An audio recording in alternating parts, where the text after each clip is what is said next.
మాజీ మంత్రి BRS MLA KTR మీడియాతో మాట్లాడుతున్నారు. లైవ్ చూద్దాం. నిన్న తెలంగాణ క్యాబినెట్లో తీసుకున్న నిర్ణయాలతో మళ్ళీ రుజువైంది.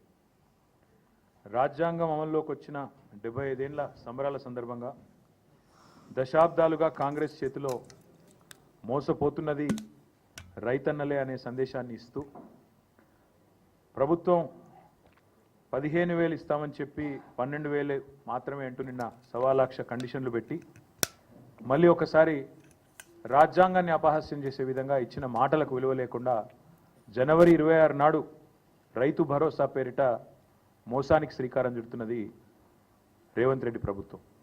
ఒకసారి మిగతా విషయాలు నేను చెప్పే ముందు మోసం, నయవంచన, దగ లాంటి మాట మేము ఎందుకు వాడాల్సి వస్తున్నది, ఎలాంటి బాధాకరమైన పరిస్థితుల్లో ఈ వ్యాఖ్యానాలు చేయాల్సి వస్తుందో మీకు వివరించే ప్రయత్నం నేను చేస్తాను.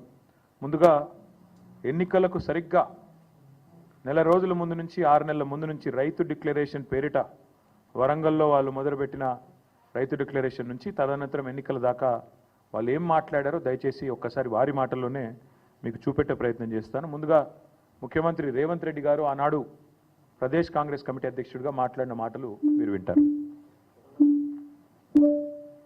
భరోసా పథకం కింద 15,000 కౌలు రైతులు కూడా ఇస్తాను. అది గుర్తింపు ఎట్లా అంటే ఇద్దరికి ఇస్తారా, యజమానికి ప్లస్ కౌలు రైతుకా, కౌలు రైతుకేనా?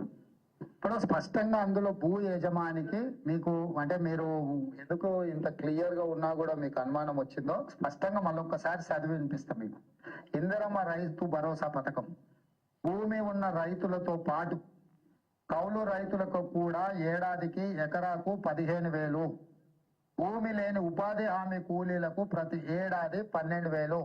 స్పష్టంగా ఏ మాత్రం శశపిశలు లేకుండా, అనుమానం లేకుండా, పదాలు అటు ఇటు కాకుండా పేర్చి కూర్చి ప్రజలకు స్పష్టంగా చెప్పినము. భూ యజమానికి వచ్చే 15,000 భూ యజమానికి వస్తాయి. కౌలు భూ యజమానులు 58 లక్షల మంది ఉండ్రు, చిన్న సన్నకారు రైతులు కలిసి. కౌలు రైతు చట్టం తెచ్చినప్పుడు నమోదు చేయించుకున్నది 15 లక్షల మంది. ఒకవేళ ఇప్పుడు ఎవరైనా కొత్తగా వచ్చినా కూడా మళ్ళీ నమోదు చేసుకోవడానికి అవకాశం ఇచ్చి చట్టబద్ధత కాంగ్రెస్ పార్టీ చేసింది. సో వాళ్ళందరినీ తీసుకొని ఒక 60 లక్షలు రైతులు ఉన్నారు అనుకుంటే, ఒక 15 లక్షల వీళ్ళు ఉన్నారు అనుకుంటే 75 లక్షల మంది అవుతారా, 80 లక్షల మంది అవుతారా, వాళ్ళందరినీ దృష్టిలో పెట్టుకొని ఈ పథకాన్ని మేము ముందుకు తీసుకురావడం జరిగింది. ఎలాంటి అనుమానం లేదు. భూ యజమానికి 15,000 వస్తుంది ఎకరాకు, కౌలు రైతుకు కూడా 15,000 వస్తుంది. కాబట్టి వాళ్లకు వీళ్లకు ఎలాంటి ఏమంటారు కాన్ఫ్లిక్ట్ ఆఫ్ ఇంట్రెస్ట్ ఏం లేదు. ఎలాంటి కాన్ఫ్లిక్ట్ ఆఫ్ ఇంట్రెస్ట్ లేకుండా పదాలు కూర్చి ఏర్చి తెలిసి పూర్తి స్థాయి అవగాహనతో, సోయితో, స్పృహతో కౌలు రైతులది కౌలు రైతులకు ఇస్తాం, భూ యజమానులది భూ యజమానులకు ఇస్తాం, ఇద్దరికి 15,000 రూపాయలు ఇస్తాం. మీకు ఎందుకు కన్ఫ్యూజ్ అవుతారు మీరు, నాకు అర్థమైతలేదంటూ పిసిసి అధ్యక్షుడిగా ఆనాడు రేవంత్ రెడ్డి గారు చెప్పిన మాట. ఆ తర్వాత మా హైకమాండ్ చెప్పింది, నేను చెప్తున్న మాట కాదు ఇది అని సోనియా గాంధీ గారిని ఉటంకిస్తూ వారు చెప్పిన మాట కూడా ఉంది. దయచేసి వినండి. ఎందుకంటే సోనియమ్మనే రైతు భరోసా పథకం కింద ప్రతి ఎకరానికి ప్రతి సంవత్సరానికి రైతులకు సహాయం అందించడానికి కౌలు రైతులతో సహా 15,000 రూపాయలు, నువ్వు 10,000 బిచ్చమేస్తే మేము ఆత్మగౌరవం నిలబెట్టడానికి 15,000 రూపాయలు ఇస్తున్నాం. ఇదే కాదు, మీరు బిచ్చమేస్తే 10,000 మీరు బిచ్చమేస్తే మేము 15,000 రూపాయలు ఆత్మగౌరవాన్ని పెంచడానికి ఇస్తున్నామంటూ వారు చెప్పిన మాట. ఇదంతా మీరు చూసే ఉంటారు, మళ్ళొకసారి గుర్తు చేయడానికి మాత్రం. అది కూడా సోనియమ్మ చెప్పిన మాట అంటూ, ఇందిరమ్మ రాజ్యంలో సోనియమ్మ మాట నిలబెడతామంటూ సోనియా గాంధీ గారిని ఉటంకిస్తూ ముఖ్యమంత్రి రేవంత్ రెడ్డి చెప్పిన మాట.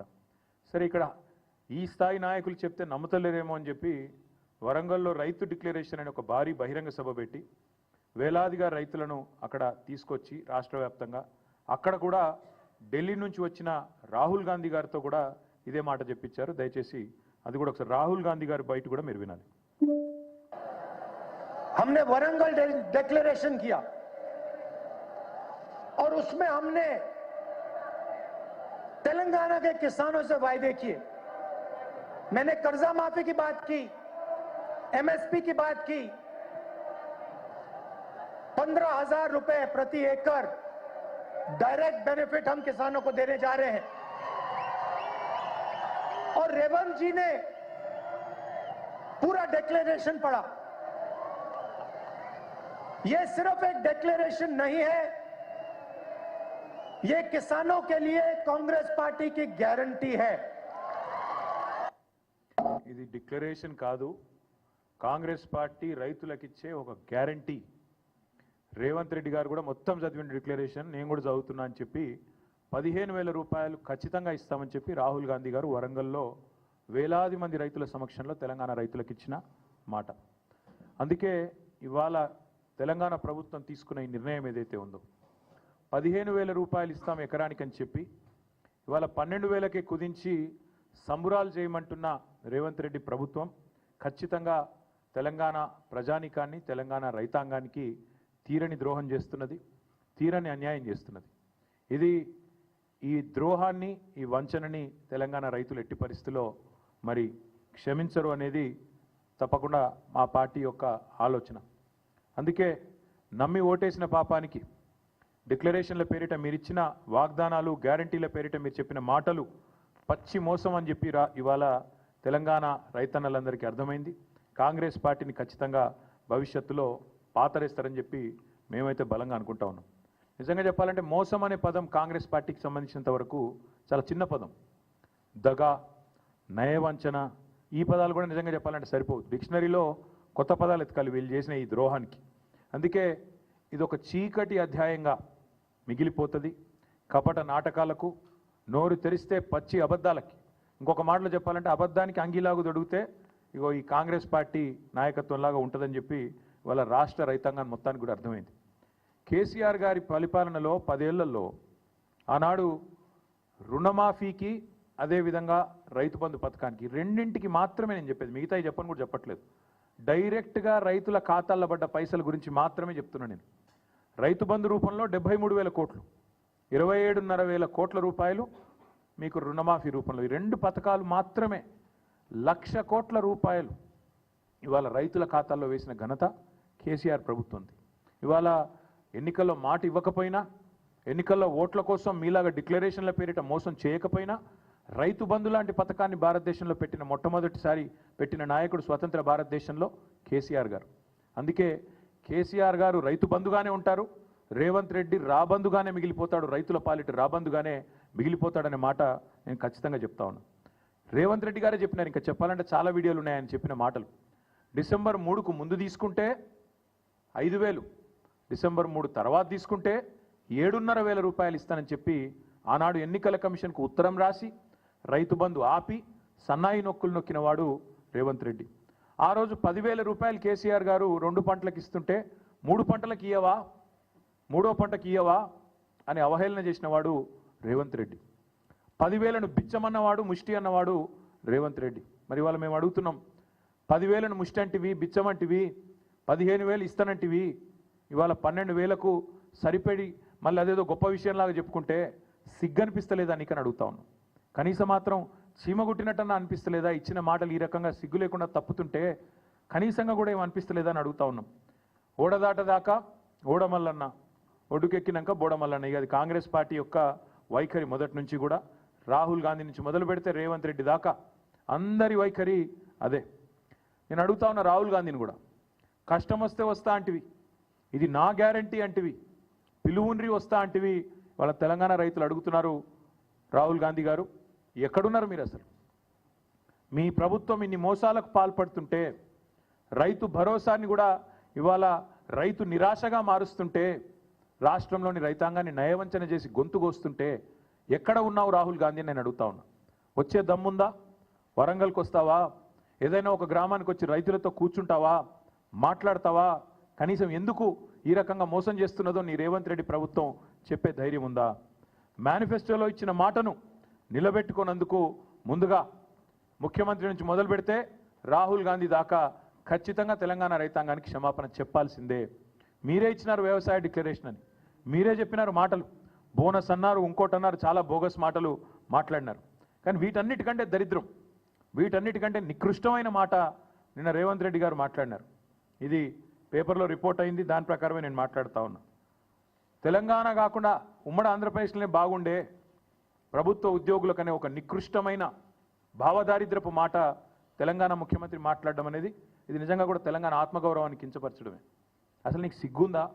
ఉద్యమంలో ఎన్నడూ రాలేదు కనీసం కలిసి, ఇవాళ సిగ్గు లేకుండా ఆ ముఖ్యమంత్రి పదవిలో కూర్చొని కూడా ఈ భావదారిద్రపు మాట మాట్లాడడానికి ఒక తెలంగాణ బిడ్డవు కదా, కనీసం రేషమని ఉండాలి కదా. ఎక్కడున్న తెలంగాణ ఎక్కడ పోయిందండి?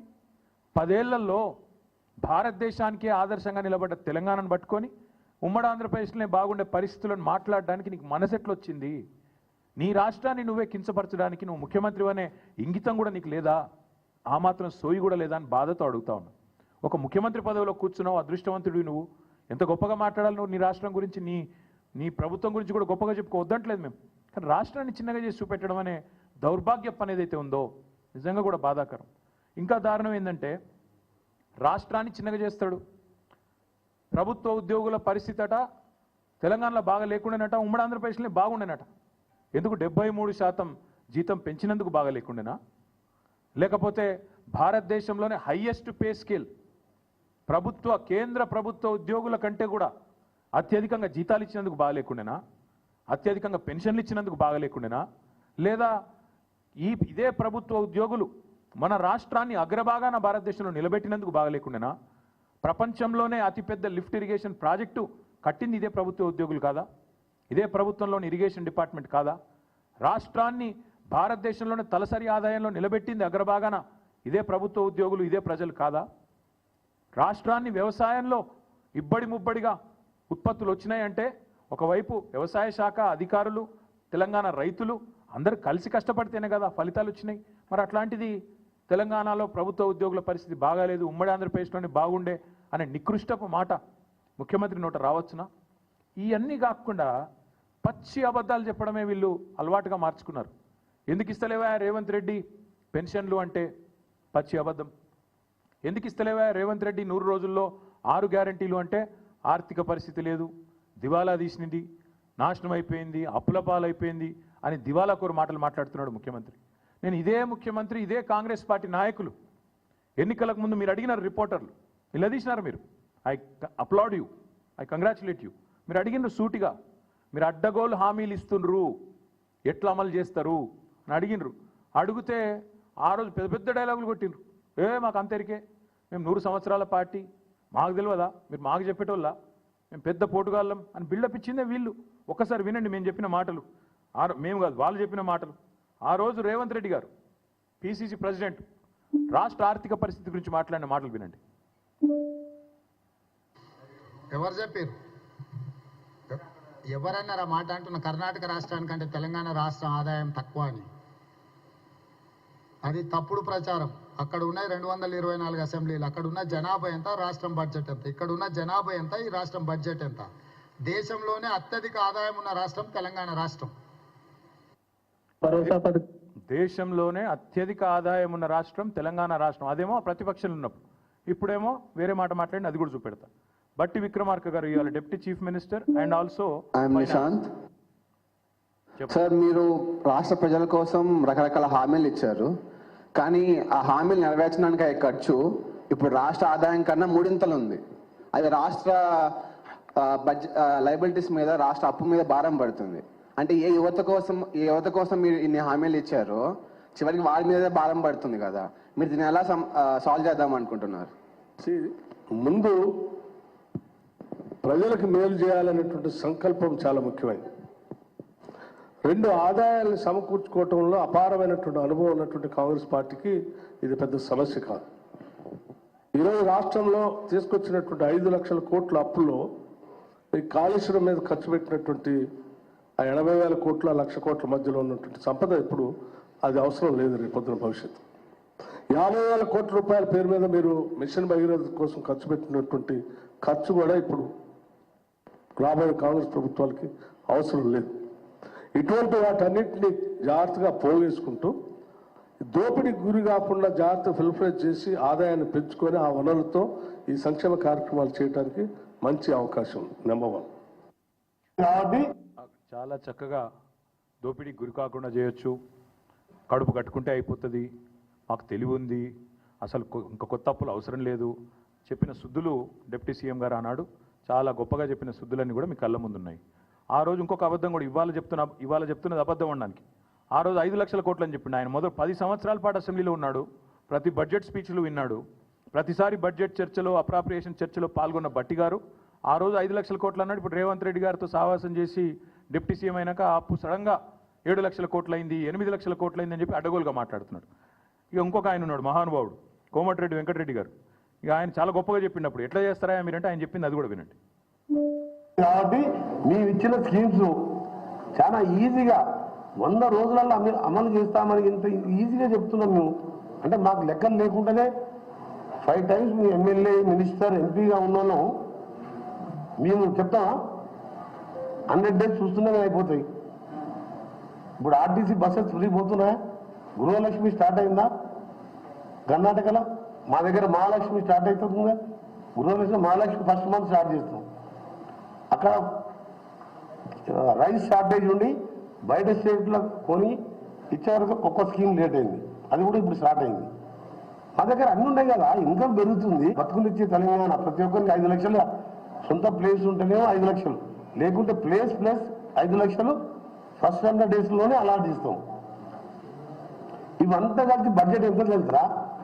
ఆయన 10 లక్షలు ఇచ్చే దళిత బంధు వాళ్ళ నాయకులకు దోషి పెడుతుంది, బీసీ బంధు అవన్నీ పెడితే ఈ స్కీమ్స్ అన్నీ అయిపోతాయి. 10 లక్షలు ఇచ్చే దళిత బంధు బంద్ చేయాలి, బీసీ బంధు బంద్ చేయాలి. 100 రోజుల లోపలనే ఇల్లు లేని వాళ్ళకి ఇండ్లు ఇస్తాం, ప్లాట్ కూడా లేకపోతే ప్లాట్ ఇస్తాం, మీదికి 5 లక్షలు ఇస్తాం, 100 రోజుల లోపలనే ఇస్తాం. ఇవన్నీ వీళ్ళు మాట్లాడిన మాటలు, వీళ్ళు చెప్పిన హామీలు. బాధ ఎక్కడ అనిపిస్తుంది అంటే, సరే ఓట్ల కోసం ఇష్టం వచ్చినట్టు నోరు ఎట్లా ఉంటే అట్లా నారికి ఎంత వస్తే నోటికి ఎంత ఇస్తే అంతా మాట్లాడినారు. కానీ ఇవాళ బాధ్యతాయుతమైన పదవుల్లో కూర్చొని మంత్రులుగా, ఉప ముఖ్యమంత్రిగా, చీఫ్ మినిస్టర్గా ఇవాళ మాట్లాడుతూ ఆర్థిక పరిస్థితి బాగాలేదు అని చెప్పడానికి సిగ్గనిపిస్తలేదా? బాగాలేనిది ఆర్థిక పరిస్థితి కాదు, మీ మానసిక పరిస్థితి. బాగాలేనిది మీ మానసిక పరిస్థితి బాగాలేదు. మీకు ఇక్కడ గుజ్జు లేకపోతే మేమేం చేస్తాం దానికి? మీకు తెలివి లేదు, రాష్ట్రాన్ని నడిపే తెలివి లేదు, పరిపాలన చేతగాదు. కాబట్టి నోటికొచ్చిన వ్యాఖ్యానాలు చేస్తూ ఉన్నారు. చక్కదిద్దాల్సిన సీట్లో కూర్చొని చేతగాని మాటలు మాట్లాడితే ప్రజలు ఏమనుకుంటారు? మీకు లోన్లు ఇచ్చే ఇన్స్టిట్యూషన్స్ ఏమనుకుంటాయి? దేశంలోని మిగతా పార్టీలు ఏమనుకుంటాయి? మిగతా రాష్ట్రాలు ఏమనుకుంటాయి అనే కనీస సోయి కూడా లేదా? అసలు మిమ్మల్ని కూర్చోబెట్టింది ఎందుకు? ఆ 420 హామీలు మీరు ఏదైతే ఇచ్చినారో వాటిని అమలు చేయండి అని. కానీ మీరేం చేస్తున్నారు? అర్జెంటుగా కేసులు పెట్టండి, రాష్ట్ర ఆత్మగౌరవాన్ని దెబ్బతీయండి, మార్పు పేరిట వేల కోట్ల రూపాయలు ఖర్చు పెట్టండి, పనికిమాల పనులు చేస్తూ టైంపాస్ చేయండి అనా మిమ్మల్ని కూర్చోబెట్టింది? అక్కడ కాదు కదా. రైతు భరోసా ఏది, 6 గ్యారంటీలు ఏది? గతంలో ఒక మాట అన్నారు ముఖ్యమంత్రి గారు, ఇప్పుడు ఆ వీడియో ప్లే చేయమంటే చేస్తాను, దగ్గర ఉంది. కడుపు కట్టుకుంటే ఏముందా, ఒక సంవత్సరం కడుపు కట్టుకుంటే 40,000 కోట్లు ఇట్లా ఇచ్చేయచ్చు రుణమాఫీ అన్నావు. మీరందరూ చూసే ఉంటారు. అంటే ఇప్పుడు ఏమైంది మరి? ఈ 420 హామీలు ఏమైనాయి? ఇవాళ ఈ కారు కూతలు ఎందుకు? రాష్ట్ర ఆర్థిక పరిస్థితి బాగాలేదు అనే దివాలా కోరు మాటలు ఎందుకు మాట్లాడుతున్నావు? రైతులను మోసం చేయడానికా? మహిళల్ని మోసం చేయడానికా? పెద్ద మనుషులను మోసం చేయడానికా? లేదా మీ మాటలు నమ్మి ఓట్లేసిన మొత్తం ప్రజలందరినీ మోసం చేయడానికా? ఈ కుంటి సాకులు ఎక్కువ రోజులు చెప్పి తప్పించుకోలేవు. రాష్ట్ర ఆర్థిక పరిస్థితిని ఎవడన్నా ఖరాబ్ చేసిండా అంటే ముమ్మాటికి రేవంత్ రెడ్డి అని నేను ఖచ్చితంగా చెప్తా ఉన్నాను, నిర్ద్వందంగా చెప్తా ఉన్నాను.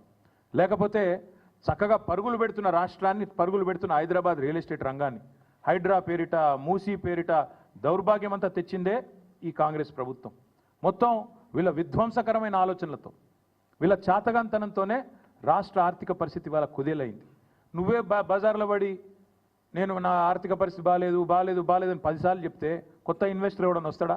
ఉన్నవాడే పారిపోయిండు. 3 పెద్ద పరిశ్రమలు పారిపోయినాయి. కెయిన్స్ అనే పరిశ్రమ పారిపోయింది. మేము కష్టపడి బెంగళూరు నుంచి ఇక్కడికి పట్టుకొస్తే ఆయన గుజరాత్ పారిపోయిండు. కార్నింగ్ అనే పరిశ్రమ తమిళనాడు పారిపోయింది. ఫాక్స్కాన్ విస్తరణ ఆగిపోయింది, తమిళనాడులో విస్తరిస్తూ ఉన్నారు. ఎవడొస్తాడండి దివాలా తీసిన రాష్ట్రానికి? నువ్వు ప్రోత్సాహకాలు ఇస్తావో ఇయ్యవో, రేపు రాయితీలు ఇస్తావో ఇయ్యవో, నీ పెట్టిన మాటలకి విశ్వాసం ఎక్కడుంటుంది? ఒప్పందాలు ఉన్న వాటిని నువ్వు ఇష్టం వచ్చినట్టు ఏకపక్షంగా రద్దు చేస్తే ఎవడు పట్టించుకుంటాడు? రాష్ట్రాన్ని విధ్వంసం చేసిందే, ఈ రాష్ట్రాన్ని అతలాకుతలం చేసిందే నీ దివాలా కోరుతనం, నీ భావదారిద్ర్యం. ఈ అన్నింటికి మించి ఆశ్చర్యకరం అనిపించేది, ఒకవైపు ఏమో కొత్త పెట్టుబడులు రానివ్వట్లేదు మీరు, మరొక వైపు ముఖ్యమంత్రి గారు దావోస్ పోతున్నారని తెలిసింది, దాని గురించి మళ్ళీ మాట్లాడతాను నేను. మరొక వైపు 1,38,000 కోట్ల అప్పు ఒక సంవత్సరంలో. కేసీఆర్ గారు అప్పుల పాలు చేసిండు రాష్ట్రాన్ని ఒకవైపు మాట్లాడుతూ, కేసీఆర్ గారు ఆనాటి ప్రభుత్వం మొత్తం 10 ఏళ్లలో 4,17,000 కోట్లు అప్పు చేస్తే ఈ ప్రభుత్వం ఒక్క సంవత్సరంలో 1,38,000 కోట్ల అప్పు చేసింది. అంటే కేసీఆర్ గారి ప్రభుత్వం సంవత్సరానికి 41,000 కోట్ల అప్పు చేస్తే ఈ ప్రభుత్వం దానికి 3.5 రెట్లు ఎక్కువ ఒకటే సంవత్సరంలో 1,38,000 కోట్ల అప్పు చేసింది. నేను అడుగుతున్న, కేసీఆర్ అప్పు చేస్తే ఏం చేసింది కేసీఆర్ ప్రభుత్వం? 1,00,000 కోట్లు రైతు బంధు రూపంలో, రైతు రుణమాఫీ రూపంలో డైరెక్ట్గా రైతుల ఖాతాల్లో వేసింది. ₹1 వేసినవా నువ్వు వచ్చినాక రైతు భరోసా ఈరోజు వరకు? వేయలేదు. కేసీఆర్ ప్రభుత్వం జిల్లాకు ఒక మెడికల్ కాలేజ్ కట్టించింది 33 జిల్లాల్లో. కేసీఆర్ ప్రభుత్వం అస్తవ్యస్తంగా ఉన్న రాష్ట్ర ఆర్థిక పరిస్థితిని చక్కదిద్ది అగ్రభాగాన భారతదేశంలో నిలబెట్టింది తలసరి ఆదాయంలో తెలంగాణ రాష్ట్రాన్ని. కేసీఆర్ ప్రభుత్వం అప్పు చేస్తే ఇంటింటికి తాగునీరు ఇచ్చింది. కేసీఆర్ ప్రభుత్వం అప్పు చేస్తే ప్రపంచంలోనే అతిపెద్దదైన లిఫ్ట్ ఇరిగేషన్ ప్రాజెక్టు కట్టింది. కేసీఆర్ ప్రభుత్వం అప్పు చేస్తే కొత్త మెడికల్ కాలేజీలు కట్టింది, కొత్త హాస్పిటల్ హైదరాబాద్ చుట్టూతా కట్టింది. హైదరాబాద్ నిండా ఇవాళ ఫ్లైఓవర్లు కనబడతా ఉన్నాయి, అండర్ పాస్లు కనబడతా ఉన్నాయి. కేసీఆర్ చేసిన అప్పుకు ఇవాళ ప్రత్యక్షంగా ఫలితాలు కనబడుతున్నాయి. నేను అడుగుతున్న రేవంత్ రెడ్డి, 1,38,000 కోట్ల అప్పు ఒక్క సంవత్సరంలో చేస్తేవే, రైతు బంద్ చేసినవా? వేయలే. రైతు భరోసా ఇచ్చినవా? ఇయ్యలే. ఒక్క కొత్త ఇటుక పెట్టినవా? ఒక కొత్త ప్రాజెక్టులా? చేయలే. మరి ఎక్కడ పోయినాయి పైసలన్నీ? ఢిల్లీకి మూటలుగా పంపుతున్నావా? ఎక్కడ పోతున్నాయి ఈ పైసలు? 1,38,000 కోట్లు ఎక్కడ పోయినాయి? రైతులు ఎదురు చూస్తున్నారు 70 లక్షల మంది మా ఖాతాల్లో రైతు భరోసా ఎప్పుడు పడుతుందని. దానికి సమాధానం లేదు. మరి ఎవరి జేబులు నింపుతున్నావు 1,00,000 కోట్లతో? రాహుల్ గాంధీయా, ఢిల్లీ పెద్దలయ్యా? చెప్పాలి మీరు ఖచ్చితంగా. ఇంకొక మాట, ఈ దివాలాకోరు ముఖ్యమంత్రికి నేను చెప్తా ఉన్నా, రాష్ట్రం దివాలా తీయలేదు, దివాలా తీసింది నీ బుర్రా. These are reports of RBI. నిన్న ముఖ్యమంత్రి చెప్పిన పచ్చి అబద్ధాలు మీ ముందు పెట్టాలి, ఎందుకంటే ప్రజలకు కూడా తెలవాలా ఈయన మాట్లాడే మాటలు పచ్చి జూటా మాటలని. I'm quoting from RBI report on state finances and this is audited report of government of Telangana, published by government of Telangana. నేనేదో ఆల్తు ఫాల్తు మాటలు, నా ఇష్టం వచ్చిన లెక్కలు, నా సొంత కవిత్వాలు చెప్పట్లేదు. Government of Telangana and RBI report నుంచే మాట్లాడుతున్నాను. కావాలంటే ఆ కాపీ కూడా మీ అందరికీ నేను అందజేస్తాను. ముఖ్యమంత్రి గారు మాట్లాడే మాటలు ఎంత దివాలాకోరు మాటలు చెప్పడానికి చెప్తా ఉన్నాను, బాధ అనిపించి చెప్తా ఉన్నాను. రైతు భరోసా ఎందుకు ఇస్తలేవయా రేవంత్ రెడ్డి? 15,000 అంటే ఏం చేస్తాం? పైసలు లేవు. రుణమాఫీ ఎందుకు చేస్తలేవయా? పైసలు లేవు. ముసలోళ్ళకి పెన్షన్లు ఎందుకు ఇస్తలేవు? పైసలు లేవు. ఏమనంటే రాష్ట్రానికి కేసీఆర్ అప్పులపాలు చేసిపోయాడు. కేసీఆర్ అప్పులపాలు చేయలేదు. దాని తార్కాణం నేను ఇప్పుడే మీకు చెప్తాను. మేము రాష్ట్రంలో అధికారంలోకి వచ్చినాడు 2014లో ఈ రాష్ట్రం యొక్క పరిస్థితి మాకు కాంగ్రెస్ ప్రభుత్వం అప్పచెప్పినాడు. రెవెన్యూ సర్ప్లస్తో, రెవెన్యూ మిగులుతో మాకు అప్పచెప్పింది కాంగ్రెస్ ప్రభుత్వం. 369 కోట్ల రెవెన్యూ మిగులుతో మాకు అప్పచెప్పారు 2014లో 369 crores. మేము దిగిపోయే నాడు 2022-23 నాడు బడ్జెట్ ప్రకారం 5,943 కోట్ల రెవెన్యూ మిగులుతో మేము తిరిగి వాళ్ళకి అప్పచెప్పినాం. 369తో మీరు మాకు అప్పచెప్తే రాష్ట్ర ఆదాయం పెంచినాం, మిగులు పెంచినాం. మీకు అప్పచెప్పినాడు 5,943 కోట్లతో 2022-23 బడ్జెట్ ప్రకారం రెవెన్యూ సర్ప్లస్తో మీకు అప్పచెప్పినాం. ఏంది రెవెన్యూ సర్ప్లస్ అంటే? అసలు రెవెన్యూ సర్ప్లస్ అంటే ఏంది అంటే, ప్రతి రాష్ట్రానికి రెవెన్యూ రాబడి ఉంటుంది, రెవెన్యూ ఖర్చు ఉంటుంది. రెవెన్యూ రెసీట్స్ ఉంటాయి, రెవెన్యూ ఎక్స్పెండిచర్ ఉంటుంది. రెవెన్యూ రిసీట్స్ ఏంటి అంటే, మీకు వచ్చే రాబడి ఎక్కడెక్కడి నుంచి వస్తుంది? ఎక్కడి నుంచి వస్తుంది అంటే, ఒకటి సెంట్రల్ ట్యాక్సెస్లో మన షేర్ మనకు ఉంటుంది, state share in central taxes అంటే జిఎస్టీ కావచ్చు, ఇంకోటి కావచ్చు. అట్లాగే స్టేట్ ఓన్ ట్యాక్స్ రెవెన్యూ ఉంటుంది. దాంతోపాటు నాన్ ట్యాక్స్ రెవెన్యూ కూడా ఉంటుంది. నాన్ ట్యాక్స్ రెవెన్యూ అంటే ఇప్పుడు మీకు శాండ్ మీద ఇతరత్ర మైనింగ్లో వచ్చే ఆదాయం నాన్ ట్యాక్స్. అట్లాగే గ్రాంటినేట్స్ కేంద్ర ప్రభుత్వం నుంచి కానీ ఇతరత్ర కానీ గ్రాంట్స్ ఉంటాయి కొన్ని, అవన్నీ కలిపితే రెవెన్యూ రాబడి, రెవెన్యూ రిసీట్. రెవెన్యూ ఎక్స్పెండిచర్ కూడా ఉంటుంది ప్రతి రాష్ట్రానికి. రెవెన్యూ ఎక్స్పెండిచర్ ఏంటిది? రెవెన్యూ ఎక్స్పెండిచర్లు ఏముంటాయంటే, జీతభత్యాలు, రాష్ట్ర ఉద్యోగులకు ఇచ్చే జీతము భత్యము డిఏ ఎట్సెట్రా, పెన్షనర్స్కి ఇచ్చే పెన్షన్లు, అప్పులకు కట్టే మిత్తి, దాంతోపాటు మనం ఇచ్చే సబ్సిడీలు, రైతులకు ఇచ్చే ఉచిత విద్యుత్ కావచ్చు, ఇంకోటి కావచ్చు ఇచ్చే సబ్సిడీలు, ఇవన్నీ కూడా రెవెన్యూ రాబడి, రెవెన్యూ ఖర్చు. సో రెవెన్యూ రెసీట్స్ ఉంటాయి, రెవెన్యూ ఎక్స్పెండిచర్ ఉంటుంది. Revenue receipt minus revenue expenditure is what is surplus. అంటే అన్ని ఖర్చులు పోను, జీతాలు ఇవ్వంగా, పెన్షన్లు ఇయ్యంగా, మిత్తి గట్టంగా, అప్పులు గట్టంగా, సబ్సిడీలు ఇయ్యంగా మిగిలి ఉన్నది రెవెన్యూ సర్ప్లస్. తెలంగాణ మీరు మాకు అప్పచెప్పినాడు 369 రెవెన్యూ సర్ప్లస్, మళ్ళీ మేము మీకు అప్పచెప్పినాడు 5,943 కోట్ల సర్ప్లస్. మొన్న మీ బట్టి విక్రమార్క పెట్టిన బడ్జెట్లో రెవెన్యూ సర్ప్లస్ ఎంత ఉందని చెప్పినావు నువ్వు? 23-24 బడ్జెట్లో 1,704 కోట్ల 89 లక్షల రూపాయల రెవెన్యూ సర్ప్లస్ ఉందని చెప్పినావు. మళ్ళీ దాన్ని రివైజ్ చేసినావు. 2024-25 బడ్జెట్ ఎస్టిమేట్ ప్రకారం 297 crore సర్ప్లస్ అని చెప్పినావు. సరే పర్వాలేదు. ఎనీవే మళ్ళీ నువ్వేం చెప్తున్నావు? ఫైనల్గా సర్ప్లస్ రాష్ట్రం రెవెన్యూ మిగులు అని చెప్తున్నావు. మేము ఇవాళ ముఖ్యమంత్రిని అడుగుతున్నా, నీకు సిగ్గు లజ్జ ఏమైనా ఉందా? ఇట్లా పచ్చి అబద్ధాలు చెప్పొచ్చా? నాకు నెలకు 4,000 మైనస్ ఉందని అబద్ధాలు చెప్పొచ్చా? అది కూడా చెప్తాను నేను మీకు. రెవెన్యూ సర్ప్లస్ అని నీ ప్రభుత్వమే చెప్తుంది, ఇంకో దిక్కేమో నెలకు 4,000 ఘాటా ఉందని చెప్తావా? ఇట్లా అబద్ధాలు చెప్పొచ్చా ముఖ్యమంత్రి అంటాడు? అది సాటుగా అర్రలో కూర్చొని అదేందో మళ్ళీ మైకులో చెప్పేందుకు అది సిగ్గైనట్టు. నేను అందుకే చెప్తున్నా, ఇది ముఖ్యమంత్రి గారికి చదువుకో కొద్దిగా అప్పుడప్పుడు. మీ డిపార్ట్మెంట్లు మీ ప్రభుత్వం ప్రచురించే పుస్తకాలు అప్పుడప్పుడు చదువు. మీ డిపార్ట్మెంట్ చెప్పిన లెక్కల ప్రకారమే, ఫైనాన్స్ డిపార్ట్మెంటు ఆర్బీఐ చెప్పిన లెక్కల ప్రకారం రాష్ట్రానికి రెవెన్యూ రిసీట్ 2024-25 గాను 2,21,242 కోట్లు. అంటే దీన్ని కనుక మీరు 12తో విభజిస్తే, 12 నెలలకు కానీ విభజిస్తే ప్రతి నెల మనకు 18,436 కోట్ల 94 లక్షలు. 18,436 కోట్ల 94 లక్షలు ప్రభుత్వానికి రెవెన్యూ రిసీట్ రూపంలో, ఇప్పుడు నేను చెప్పినట్టు రకరకాల రూపంలో, ట్యాక్స్ల రూపంలో, ఇంకో రూపంలో వచ్చేది. దాంతోపాటు క్యాపిటల్ రిసీట్స్ ఉంటాయి. క్యాపిటల్ రిసీట్స్ అంటే ఏంటి? మనకు ఆల్రెడీ అప్రూవ్ అయిన ఓపెన్ మార్కెట్ లోన్లు ఉంటాయి, ఫ్లోటింగ్ డెట్ ఉంటుంది, దాంతోపాటు కొన్ని డిపాజిట్లు ఉంటాయి. ప్రతి డిపార్ట్మెంట్కి డిపాజిట్స్ ఉంటాయి, ఫిక్స్డ్ డిపాజిట్లు ఎట్సెట్రా.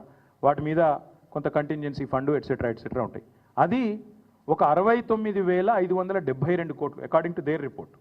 ఇది మళ్ళీ లెక్క తీస్తే 12తోని 5,797 కోట్లు. రెండు కలిపితే నీకు నెల నెలా వచ్చే ఆదాయం 18,436 కోట్లు ప్లస్ నీ క్యాపిటల్ రిసీట్ నెలకు ఉండేది 5,797 కోట్లు. మొత్తం రెండు కలిపితే నెలకు రేవంత్ రెడ్డి ప్రభుత్వానికి ఇవాళ అందుబాటులో ఉన్నది 24,234 కోట్లు. అంటే నువ్వు చెప్పినట్టు నెల ఖర్చు పెట్టంగా ఇంకా మిగిలేది ఎంత తెలుసా? నెలకు దగ్గర 1,734 కోట్ల మిగులు ఉంది నెలకు, ఇతర కార్యక్రమాలు చేయడానికి, డెవలప్మెంట్ వర్క్స్ కానీ ఇంకోటి కానీ చేయడానికి.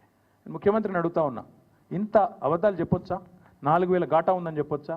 క్లియర్గా నీకు రెసీట్స్ కనబడుతున్నాయి ఇదే రిపోర్ట్లో, నీకు క్లియర్గా నీ మంత్లీ రెవెన్యూ కనబడుతున్నది. రెండు కలిపితే నీకు నెలకు ఇంకొక 1,734 కోట్లు ఖర్చు పెట్టుకునే వెసులుబాటు కనబడుతున్నది. అయినా అబద్ధాలు చెప్తావు. ఇంకొక దారుణమైన మాట చెప్పినాడు, జీతాలకి. ఇది నేను ఊరికైనా చెప్పట్లేదు, ఇది కూడా రేవంత్ రెడ్డి గారు చెప్పిన మాట. జీతాలకి నెలకు 6,500 కోట్లు అవుతుందని రేవంత్ రెడ్డి గారు చెప్పారు. ఏమని? 18,500 కోట్లు payment of salaries of employees అని చెప్పాడు. కానీ ఎంత పచ్చి అబద్ధ మాట అంటే అది. ఎందుకంటే మళ్ళీ పీఆర్సీ ఇవ్వకుండా తప్పించుకుంటుంది ఇదంతా. పీఆర్సీ ఇవ్వద్దు, డిఏలు ఎగ్గొట్టాలి, ఏదో ఒకటి చెప్పి మొత్తానికి ఆగమాగం చేయాలి. అది కూడా ఎంత జూట మాట అంటే, మా దగ్గర ఇదే రిపోర్ట్ ప్రకారం లెక్కలు ఉన్నాయి. ఇవాళ ఆర్బీఐ లెక్కల ప్రకారం జీతాలకు మొత్తం సంవత్సరానికి 40,000 కోట్లు, పెన్షన్లకు 11,641 కోట్లు, జీతాలకు 40,782 కోట్లు. రెండు కలిపితే కూడా మీకు 52,424 కోట్లు. అంటే డివైడెడ్ బై 12 వేసుకోండి, నెలకు ఎంత పోతుంది? 4,360 కోట్లు. మరి రేవంత్ రెడ్డి గారు 6,500 కోట్లు అని చెప్పి బడాయించి చెడాయించి నోటికొచ్చిన లెక్క చెప్తాడు. 4,300 కోట్లు ఎక్కడా? 6,500 కోట్లు ఎక్కడ? ఒక ముఖ్యమంత్రికి ఇన్ని పచ్చబద్దాలు చెప్పొచ్చా? I stand for any scrutiny. ఇది నేను చెప్పేది ఖచ్చితంగా స్టేట్ ఫైనాన్స్ రిపోర్ట్ నుంచి, వాళ్ళు ఆడిట్ చేసిన రిపోర్ట్, ఇది నాది కాదు. ఆర్బీఐ వాళ్ళు ఇచ్చిన రిపోర్టు, తెలంగాణ గవర్నమెంట్ ఆడిట్ చేసిన రిపోర్ట్. ఇంత కరెక్ట్గా ఇంత క్లియర్గా ఉంటే ఇన్ని పచ్చబద్దాలు చెప్పి తప్పించుకుంటారని ముఖ్యమంత్రి ఎట్లా అనుకుంటుండో మాకు అర్థమవుతలేదు. అందుకే నేను రేవంత్ రెడ్డిని డిమాండ్ చేస్తా ఉన్నా, రాబడి ఇట్లుంది, ఖర్చు అట్లుంది, నీ దగ్గర మిగులుంది, మరి ఎందుకు ఇయ్యవు రైతు భరోసా? ఎందుకు ఇయ్యవు 15,000? వానాకాలం నువ్వేదైతే 7,600 కోట్లు ఎగ్గొట్టినవో దాని మీదికెళ్ళి నువ్వు ఇవ్వాల్సిన ఇంకొక 2,500 ఎకరానికి కలిపి మొత్తం నువ్వు ఒక్కొక్క ఎకరానికి బాకీ ఉన్నావు రేవంత్ రెడ్డి. మొత్తం రైతులకు, రాష్ట్ర రైతాంగానికి 26,000 కోట్లు బాకీ ఉన్నావు. ఒక ఎకరం ఉన్న రైతుకు నువ్వు బాకీ పడ్డది 17,500 రూపాయలు. నిన్ను వదిలిపెట్టం. నువ్వు ఆ బాకీ చెల్లించేదాకా, ఒక్కొక్క ఎకరానికి 17,500 ఇచ్చేదాకా ఈ సంవత్సరానికి నేను వదిలిపెట్టాం, ఎట్టి పరిస్థితుల్లో నేను తప్పించుకొని ఇయ్యం. అందుకే రేపు రాష్ట్ర వ్యాప్తంగా మా సోదరులకు, రైతు సోదరులకు, మా బీఆర్ఎస్ పార్టీ నాయకులకు, కార్యకర్తలకు మేము పిలుపునిస్తూ ఉన్నాం. ఈ ప్రభుత్వం అబద్ధాలు చెప్పి అప్పుల పాలైన రాష్ట్రం అని దివాలాకోరు మాటలు చెప్పి తప్పించుకునే ప్రయత్నం చేస్తున్నది. ఈ లెక్కలు నేను మీకు పంపిస్తాను, ఊరూరికి పంపిస్తాం, తెలుగులో ఇంగ్లీష్లో ఎండగడదాం, అవసరమైతే ఊరూరికి ఫ్లెక్సీలు పెడదాం, ఏం జరుగుతున్నది ఈ రాష్ట్రంలో వివరంగా చెబుదాం. అందుకే ఈ రాష్ట్రంలోని రైతాంగానికి మేము చేసే విజ్ఞప్తి, వాళ్ళు ఏ మాట అయితే చెప్పారో రైతు డిక్లరేషన్లో గ్యారంటీల రూపంలో 6 గ్యారంటీల రూపంలో 100 రోజులు అని చెప్పినారో అమలయ్యేదాకా ఎంబడబడదాం. మన అసెంబ్లీ ముంగటున్న గన్ పార్క్ నుంచి మొదలు పెడితే గల్లీ దాకా, అంటే గ్రామం నుంచి మొదలు పెడితే అసెంబ్లీ దాకా ఎంబడబడదాం. ఢిల్లీలో రాజ్యసభ సభ్యులు ఉన్నారు, పార్లమెంట్లో వాళ్ళు కూడా ఎంబడబడతారు. కాంగ్రెస్ పార్టీ మాట నిలబెట్టుకోవాలని అక్కడ వారు కూడా గర్జిస్తారు. ప్రతి ఎకరానికి మీరే చెప్పారు 2 పంటలకు 15,000 ఇస్తామన్నారు. 15,000 ఇచ్చి తీరాల్సిందే. ఇవ్వకపోతే కాంగ్రెస్ నాయకులు ప్రజాక్షేత్రంలో ఎట్లా తిరుగుతారో మేము కూడా చూస్తాం. రైతులకు మేము విజ్ఞప్తి చేస్తున్నాం, పిలుపునిస్తున్నాం. ఈ నయవంచనకు పాల్పడ్డ కాంగ్రెస్ను నిలదీయండి. ఎక్కడికక్కడ కాంగ్రెస్ కార్యకర్తలను, కాంగ్రెస్ నాయకులను అడగండి.